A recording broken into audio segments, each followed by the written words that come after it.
por no conocer, al menos eso parece, no conocer de contratación pública, decir que yo le he recomendado que compre a dedo, como si eso se me hubiera ocurrido a mí. Estaban hablando de estado de emergencia, la ley de contratación pública, que ya se la leí, que es clarísima, dice cómo se debe actuar en los procesos de contratación pública, ¿verdad? No es una recomendación mía y que usted jamás compraría a dedo.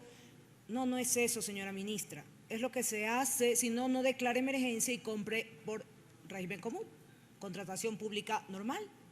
No declare estado de emergencia, porque si no sabe actuar en estado de emergencia con la contratación pública, no puede decir que alguien no va a hacer lo que le recomendó la asambleísta Viteri de comprar a dedo. No es así. Lea la ley, lea la parte pertinente y se dará cuenta que eso no se lo recomiendo yo, que está en la ley de contratación pública para los estados de emergencia, porque son estados especialísimos. Además, escuchamos una serie de cosas, pero bueno. Que 13 meses estuvo ahí, que cómo puede hacer algo en 13 meses. Claro que sí. En 13 meses se hace paralelamente para las personas con enfermedades catastróficas, raras y huérfanas que no pueden esperar, porque ya sabe usted el concepto de este tipo de enfermedades. Paralelamente al COVID se hacen las contrataciones para las medicinas de ellos, que tienen que ser, como dice la Constitución y la Ley Orgánica de Salud, de manera permanente. No se puede suspender. Ahí está su incumplimiento. No fue permanente.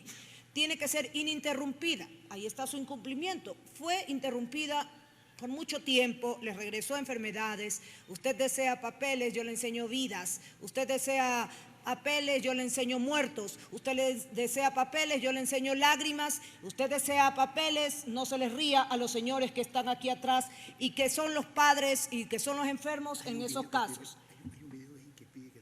Sí, además de eso, pide documentos, sí, decía que el ARSA no le había prohibido. El ARSA, y aquí está el documento que fue presentado, lo voy a sacar porque así lo mostraba ella, ¿no? El documento del ARSA que fue presentado en la Comisión de Fiscalización decía en su parte final que hasta que el Laboratorio Farmacéutico Ginsberg, Ecuador S.A., cumpla con la disposición general 10ª de la normativa de buenas prácticas para laboratorios, queda suspendido.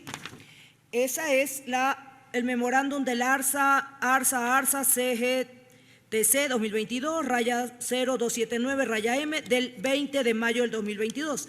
Adicional a eso, luego, el ARSA hizo un informe técnico sobre lo mismo, la suspensión temporal del certificado, y esto es elaborado el 21 de junio del 2022. El documento es extenso y en su parte pertinente dice suspender provisionalmente de carácter preventivo hasta que se cumpla con la normativa, etcétera, etcétera, a Laboratorios Ginsberg, cuyo representante legal es Marco Vinicio Serrano Mejía, da el número de cédula, etcétera. Dentro de las recomendaciones está la notificación o registro sanitario correspondiente según el artículo 141 de la Ley Orgánica de Salud, que no se ha cumplido y que con base a todo lo que dice el informe, con la finalidad de precautelar la salud de la población, lo dice el ARSA, como usted tanto deseaba, documento, con base a sus atribuciones y competencias, hasta la fecha debe mantener la suspensión temporal del certificado de buenas prácticas de manufactura, BPM, correspondiente al establecimiento 002, perteneciente a la razón social Ginsberg Ecuador S.A. Decía usted que no les había comprado medicinas a este laboratorio u otros laboratorios, sino a la Universidad Técnica de Ambato en diciembre a través de régimen especial, y señalaba usted mismo el artículo que yo señalé, justamente el artículo 2 de la Ley de Contratación Pública, numeral 8, en el tercer inciso, donde efectivamente eso es lo que dice. Lo del decreto es después y que por causas insospechadas, lo mencionaba la directora del CERCOP dentro de este proceso donde no tenía nada que ver y que por eso se le hacían las repreguntas al respecto, porque eso era posterior a su contratación con la UTA, Universidad Técnica de Ambato. Y en ese sentido, ese artículo, como lo leí y que usted no podía dejarlo pasar, en régimen especial solo podía contratar con esta universidad si en su giro específico de negocio a diciembre del 2021 hubiese tenido la compra y venta de insumos, medicamentos, insumos médicos, etcétera, y esto, como se pudo ver en el video de boca del propio director del CERCOP que hace los estudios de adquisición, dijo que efectivamente la Universidad Técnica de Ambato, empresa pública, no tenía el giro específico de negocio para poder comprar medicinas, imagínense, vender.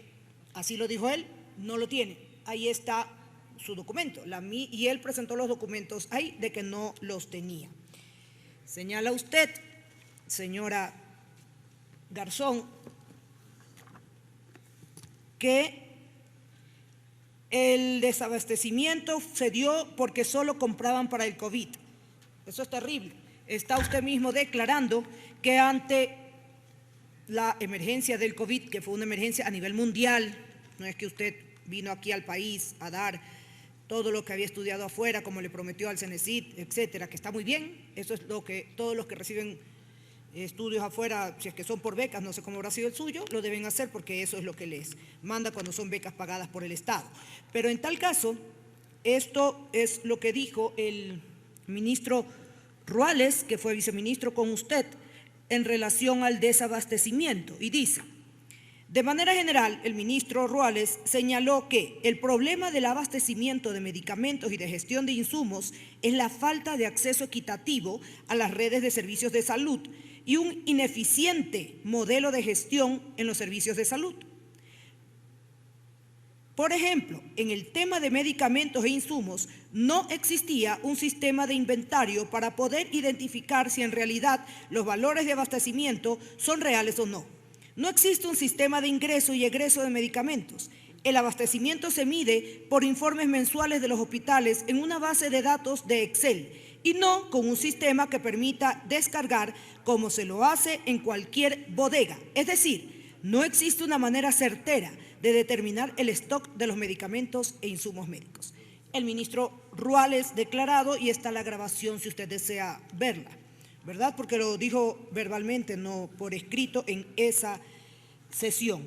Así también, sobre que no es responsable del IES, nadie le hizo responsable del IES, aunque la Ley Orgánica del Sistema Nacional de Salud dice que el ente rector y el que es cabeza de todos los que forman el Sistema Nacional de Salud Pública es el Ministerio de Salud.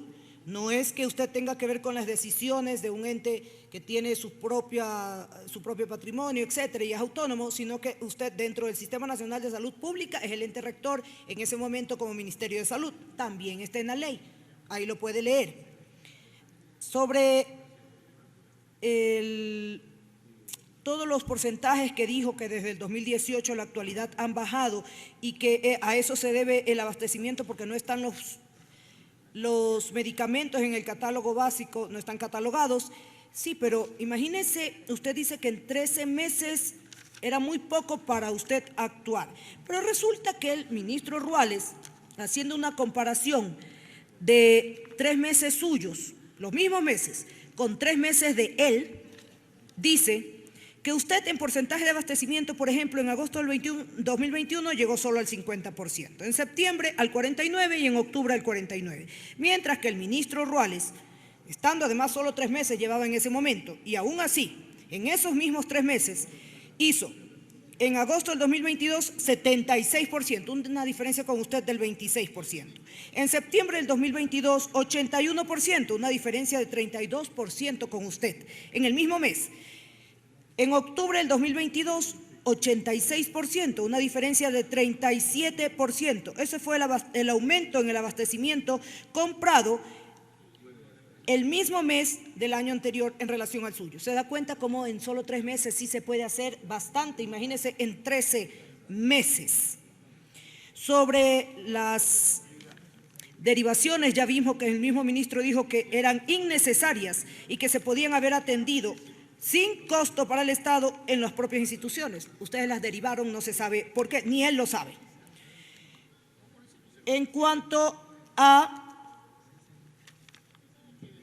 el detalle que usted mencionaba sobre el catálogo electrónico, debo decirle que el CERCOP indica que ya tiene 202 medicamentos catalogados a la segunda semana del mes de agosto del 2022, es decir, con el ministro Ruales, no usted.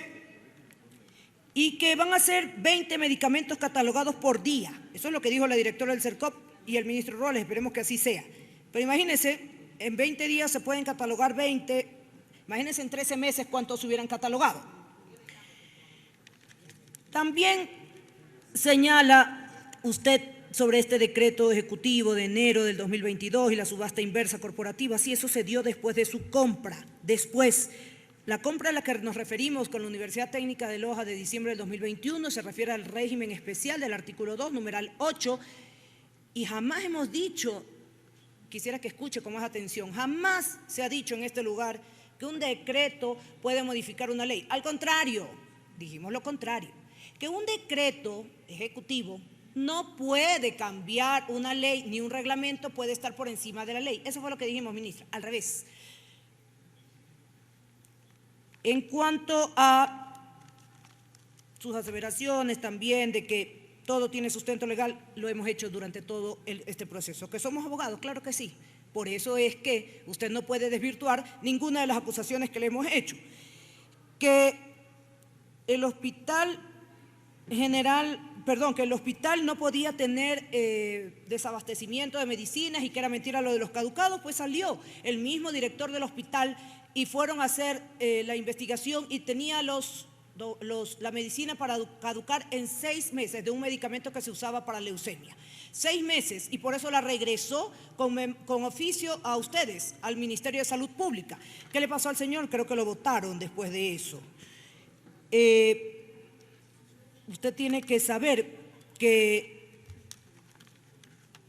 según las actuaciones del ministro Ruales, lo que ustedes hicieron en su tiempo, pese a que él estaba ahí, dice el ministro, señala que una vez que asumió el ministerio, decidió que no haría nuevos convenios ni contratos con empresas públicas, sino que utilizarían las estrategias de adquisición que presentó en la mesa legislativa y detalló que no han vuelto a hacer este tipo de contratos. ¿Y por qué lo dijo? Porque dijo que no encontraba sustento legal para que las empresas públicas actúen como intermediarias en la compra de medicamentos que por competencia exclusiva le corresponde hacer al Ministerio de Salud Pública, señora ministra. El propio ministro Ruales, que fue parte de su gestión, lo afirmó ante la Comisión de Salud. Usted tiene que saber, señora ministra, que las cosas deben hacerse según lo que determina la ley y que usted, en su calidad de ministra de Salud, no es que va a ir a revisar cada uno de los medicamentos, sino que como es quien firma, y ahí en ese listado de más en el contrato, usted lo puede ver, porque el contrato que suscriba, si lo haya delegado, la persona delegada tiene que verlo, está detallado por parte de UTA cuáles son los medicamentos y a qué laboratorios pertenecen, y ahí aparecen todos los laboratorios. Nadie tiene un interés en eso. El interés es que las personas que fueron afectadas por su incumplimiento de funciones fuera de la parte de la pandemia y que les puso la medicina y el plan de vacunación que dice que se pasó haciendo 8 meses, pese a que aquí mismo hay un doctor, el doctor Calvache, sí, me parece que es su nombre, que dice que el plan de salud, el plan de vacunación, lo realizaron con el doctor Borrero en época de campaña, tiene los documentos ahí, y que usted trabajaba junto a él me dijo así, no lo sé, pero que usted trabajaba con él, usted era más bien una asesora en este tema, y que él, junto con la ayuda del doctor Edison Herrera, que era experto epidemiológico en Harvard, fue el que hizo el plan de vacunas que le fue entregado cuando ya fueron gobierno, porque se lo pidieron y que él lo entregó, pero que el plan de vacunas es de él. Inclusive me envió un audio suyo que dice palabras de la exministra donde reconoce que el plan de vacunas no le pertenece a ella. Entonces, 8 meses, no sé en qué, si el plan de vacunas, al decir del doctor que está aquí mismo, lo hizo él. Por secretaría he pasado unas imágenes de que le digan cómo es que tenía amonio el medicamento Valprax. Y decía que un documento, uno solo le enseñemos. Pues aquí le voy a enseñar el documento del Hospital Universitario de España, donde lo señala expresamente. Por favor, señor secretario. Con su autorización procedemos con la proyección solicitada.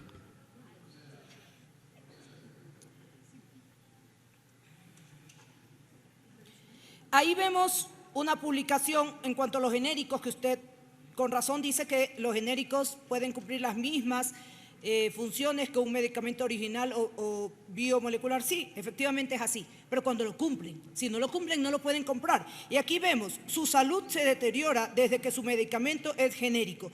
Están hablando de Paula Valencia, que también estaba aquí, que se le deterioró por el cambio de medicina, que después le dijeron ya no lo tome porque le hace daño, ya cuando tenía una traqueotomía hecha en su garganta. La siguiente imagen, por favor. Hola. Y decía ahí, no es un genérico, sino una copia de mala calidad. Eso le dieron a la señora. Por favor, el siguiente documento del Hospital Universitario de España sobre el amonio. Ahí dice, otros diagnósticos, en la parte que señala la flecha roja, intoxicación por ácido valproico. Intoxicación por ácido valproico. Ácido valproico es el Valprax, que aquí le daban, el que usted señalaba. Por favor, la siguiente imagen. Ahí señala, la siguiente, por favor. Ahí señala cuánto tiene de amonio. 253 mcmol sobre L, cuando lo normal es de 15 a 45, ¿verdad? Ahí tiene su documento hecho por el Hospital Universitario de España, para que así pues pueda estar tranquila y vea que, y no se tome jamás, usted tampoco, el Valprax, porque ya ve el daño. Amonio es por lo que estaba intoxicado gracias al uso de ácido valproico, ergo Valprax, que era el remedio que había recibido. Nunca en mi gestión se compraron medicamentos a dedo. Déjeme decirle también que ahí parece que no le informaron, porque resulta que en el informe que hacen dentro del Ministerio de Salud Pública para poder acceder al contrato que tienen al contrato que hicieron con la Universidad Técnica de Ambato, está el contrato 0120/2021, que es el contrato correspondiente, y dice en el 1.14, en el documento denominado Informe de Viabilidad Técnica Económica para la Contratación de Abastecimiento, y habla ahí que la invitación se la hizo a la Universidad Técnica de Ambato y que se puede concluir que es fundamental la contratación de medicamentos con la empresa pública de Ambato en razón de que cumple con las especificaciones técnicas, es más viable técnica y económicamente, conforme lo evidencia el análisis constante en el estudio financiero y estudio técnico del presente documento, que es conveniente a los intereses institucionales, brindando un ahorro a este portafolio con un proceso de calidad, tiempos de contratación rápida al realizar el proceso de contratación bajo la modalidad de régimen especial. Sí había el informe donde se recomienda que se la contrate a esta universidad para la firma de este contrato a través de un memo que hicieron en la Coordinadora General de Administrativa y Financiera, donde señalaba que habían hecho el proceso de invitación a la UTA y que le habían enviado inclusive el presupuesto y que había cumplido y que por eso se los compraban, por régimen especial, que ya vimos que está expresamente prohibido porque no tenía el giro específico del negocio, específicamente dicho por el señor del CERCOP. Así es que, señores asambleístas, aquí las pruebas están dadas. La señora ministra lamentablemente no pudo desvirtuar las causales por las que en este juicio político se le está realizando. No estamos hablando de su accionar en la vacuna, eso no es parte del juicio político, sino de las otras actuaciones y de las personas con enfermedades raras, catastróficas y huérfanas que no recibieron su medicación, así como el resto de hospitales manejados por el MSP con denuncias, con plantones de los médicos y también de los enfermos, incluso fuera del ministerio.